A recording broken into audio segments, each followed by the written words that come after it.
Saudara-saudariku, semoga kita semua senantiasa disehatkan, dirahmati dan diridhai oleh Allah Subhanahu wa taala. Dan sampai dengan izin Allah Subhanahu wa taala ke bulan Ramadan.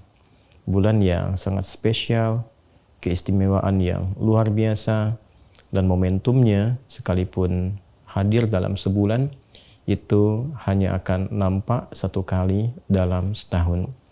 Yang pertama terkait dengan syarat wajib puasa. Syarat wajib adalah aneka ketentuan yang menjadikan seorang muslim dikenai kewajiban untuk menunaikan ibadah siam. Jika belum sampai atau tidak terpenuhi ketentuan ini, maka belum berlaku kewajiban puasa untuk dirinya. Yang pertama adalah al-bulugh. Bulugh yaitu sampai pada usia baligh, batas yang menjadikan seorang muslim mendapatkan ujian yang dikenal dengan taklif dalam kehidupannya. Berlaku hisab, berlaku timbangan karena ada pertama kematangan nalar dalam dirinya yang ditandai dengan perempuan tiba masa haidnya atau laki-laki telah bermimpi tertentu yang diisyaratkan dalam bentuk hubungan seksual. Dengan itu dia dipandang sampai pada tahap bulugh yang disebut dengan baligh. Kemudian yang kedua adalah al-qudrah, adanya kemampuan.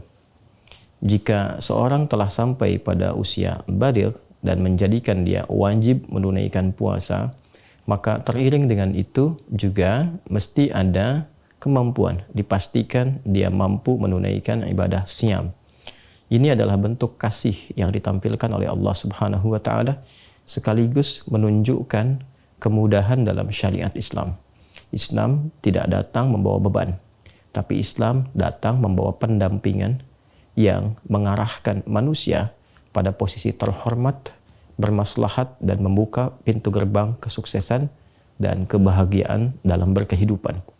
Karena itulah kemudian tuntunan syariat pun datang memberikan bimbingan sesuai dengan kadar kemampuan hamba. Al-qudrah, adanya kemampuan yang secara medis dipastikan dia mampu menunaikan ibadah siam. Jika memang dipandang ada kesulitan karena sakit tertentu yang diduga secara medis, bila menunaikan ibadah siam dapat memperparah penyakit misalnya, maka Al-Quran memberikan solusi dengan mengganti ibadah siam itu di waktu selain Ramadan. Maka kewajiban pada saat bulan Ramadan itu gugur bagi dirinya, namun juga diwajibkan ia mengganti itu dengan nama qadha di luar bulan Ramadan. Jadi sifatnya gugur sementara waktu, tidak berlaku siam bagi dirinya saat sakit itu di bulan Ramadan, dan dia mendapati alternatif yang luas terbentang selama 11 bulan berikutnya, dan itu juga mengacu pada pemulihan kondisi fisiknya sehingga dipandang mampu untuk menunaikan ibadah siam yang dimaksudkan. Quran surah ke-2 Al-Baqarah ayat 184. Ayyaman ma'dudat faman kana minkum maridan aw ala safarin fa'iddatum min ayyamin ukhra. Puasa ditunaikan dalam hari-hari berbilang yang bisa engkau hitung selama sebulan Ramadan itu.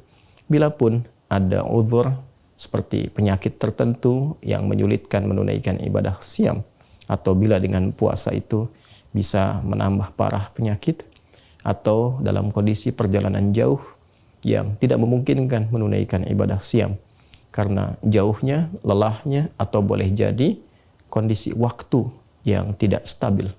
Berangkat baru sebentar Anda naik pesawat, sudah berubah waktu, sudah berubah lagi, sehingga dengan perbedaan zona itu menjadikan waktu tidak stabil dalam penunaian ibadah puasa. Maka yang terbaik adalah Anda berbuka dan mengganti di kesempatan yang lain. Fa'iddatum min ayyamin ukhra. Ini adalah dua yang menyulam syarat wajib penunaian ibadah siam. Beranjak pada syarat yang kedua, yaitu syarat sah menunaikan ibadah siam. Syarat sah ialah satu ketentuan yang menjadikan ibadah wajib tadi dipandang benar secara syariat, dipandang sah. Jadi sekalipun berlaku hukumnya wajib, orang sudah baligh, punya kemampuan, tapi tidak mengikuti tuntunan benar dalam syariat pada cara penunaiannya, maka dianggap tidak sah dia dalam menunaikan ibadah siamnya. Betul, dia sudah punya kewajiban, tapi dia tidak mengikuti rangkaian aturannya, maka dipandang apa yang ia telah tunaikan tidak sah dalam syariat. Yang pertama adalah al-Islam, beragama Islam. Jadi sekalipun seorang sudah baligh, kemudian punya kemampuan menunaikan ibadah siam, namun dia belum menjadi muslim, maka sekalipun dia puasa tidak terlarang.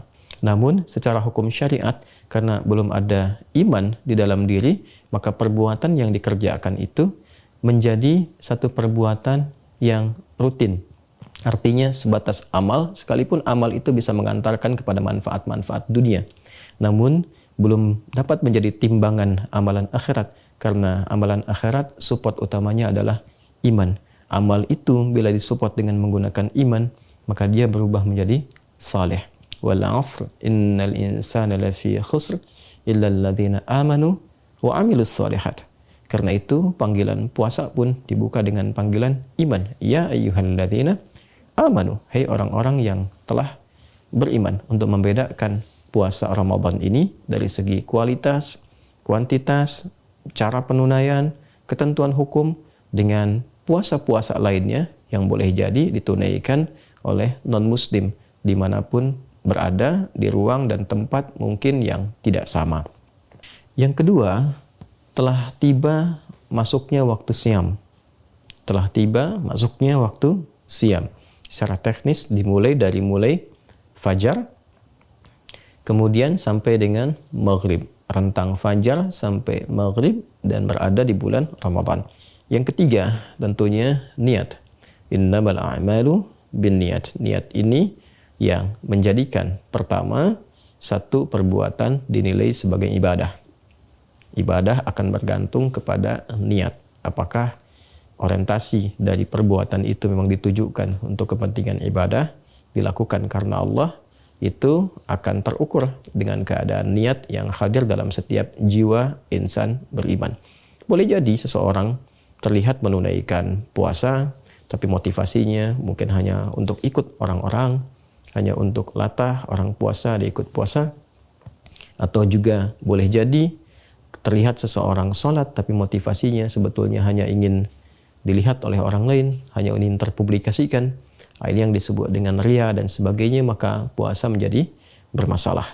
Niat memberikan peran penting dengan menjadikan satu ibadah itu, satu perbuatan itu punya nilai di hadapan Allah Subhanahu wa taala. Sekaligus niat juga berperan membedakan satu ibadah dengan ibadah lain. Kemudian yang ketiga adalah gabungan antara syarat wajib dan syarat sah. Gabungan, yaitu syarat wajib dan sah secara bersamaan. Ketentuan yang menjadikan satu ibadah itu dipandang wajib ditunaikan dan benar penunaiannya. Ada dua yang terkait dengan syarat wajib dan sah bersamaan. Yang pertama adalah berakal sehat. Jadi, bila pun ada orang yang punya kemampuan buluh kudrah, ya, punya kemampuan kudrah, sampai pada usia baligh, buluh, dia memenuhi syarat wajibnya misalnya. Kemudian juga tiba waktu beragama Islam, dia mau berniat misalnya, tapi akalnya tidak sehat. Ada gangguan dalam akalnya misalnya. Sehingga perilakunya juga tidak bisa terukur. Dia sendiri tidak menyadari apa yang dia kerjakan. Maka dalam kondisi demikian, gugurlah kewajiban puasanya, dipandang dia tidak wajib dan tidak sah dalam menunaikan ibadah siam. Kemudian yang kedua adalah bagi orang yang masih dalam kondisi haid atau nifas, yaitu perempuan khususnya. Dia muslimah, betul, dia punya kemampuan, dia baligh, sudah masuk waktu mau berniat. Tapi tiba masa haidnya, tiba kemudian masa nifasnya, maka dipandang tidak memenuhi syarat wajib dan syarat sah. Itulah tiga bagian syarat yang masuk syarat wajib, kemudian ada syarat sah, kemudian ada syarat wajib dan sah bersamaan. Ada ikhtilaf kecil di antara ulama terkait dengan apa yang tadi diutarakan, khususnya terkait dengan syarat wajib dan sah bersamaan pada bagian yang terakhir. Namun mayoritas mendukung apa yang tadi telah kami uraikan, sehingga dari semua apa yang diuraikan dengan dalil-dalil yang kuat, baik secara nakli ataupun akli, memberikan penjagaan kepada kita untuk konsisten menunaikan syariat dengan cara yang benar. Ada baiknya kita pelajari kembali dan kuatkan sebelum sampai kepada Ramadan, sehingga dengan mengetahui syarat wajib dan sah ini, kita bisa menyiapkan lebih dini persiapan-persiapan yang matang, menjaga kesehatan, menjaga kekuatan jiwa kita, pikiran kita, sehingga ketika Ramadan tiba, kita telah lebih siap menunaikan Ramadan lebih baik dibandingkan dengan tahun-tahun sebelumnya yang telah kita lalui. Terima kasih, semoga bermanfaat. Subhanakallahumma wa bihamdika, asyhadu an la ilaha illa anta, nastaghfiruka wa natubu ilaik. Allahumma barik lana fi hadha syahr Rajab ya arhamar rahimin, wa barik lana fi Sya'bana ya arhamar rahimin, wa balighna Ramadan biridhaka ya rabbal alamin. Wa sallallahu ala sayyidina Muhammad wa ala alihi wa sahbihi ajma'in, wa akhiru da'wana alhamdulillahi rabbil alamin. Assalamualaikum warahmatullahi wabarakatuh.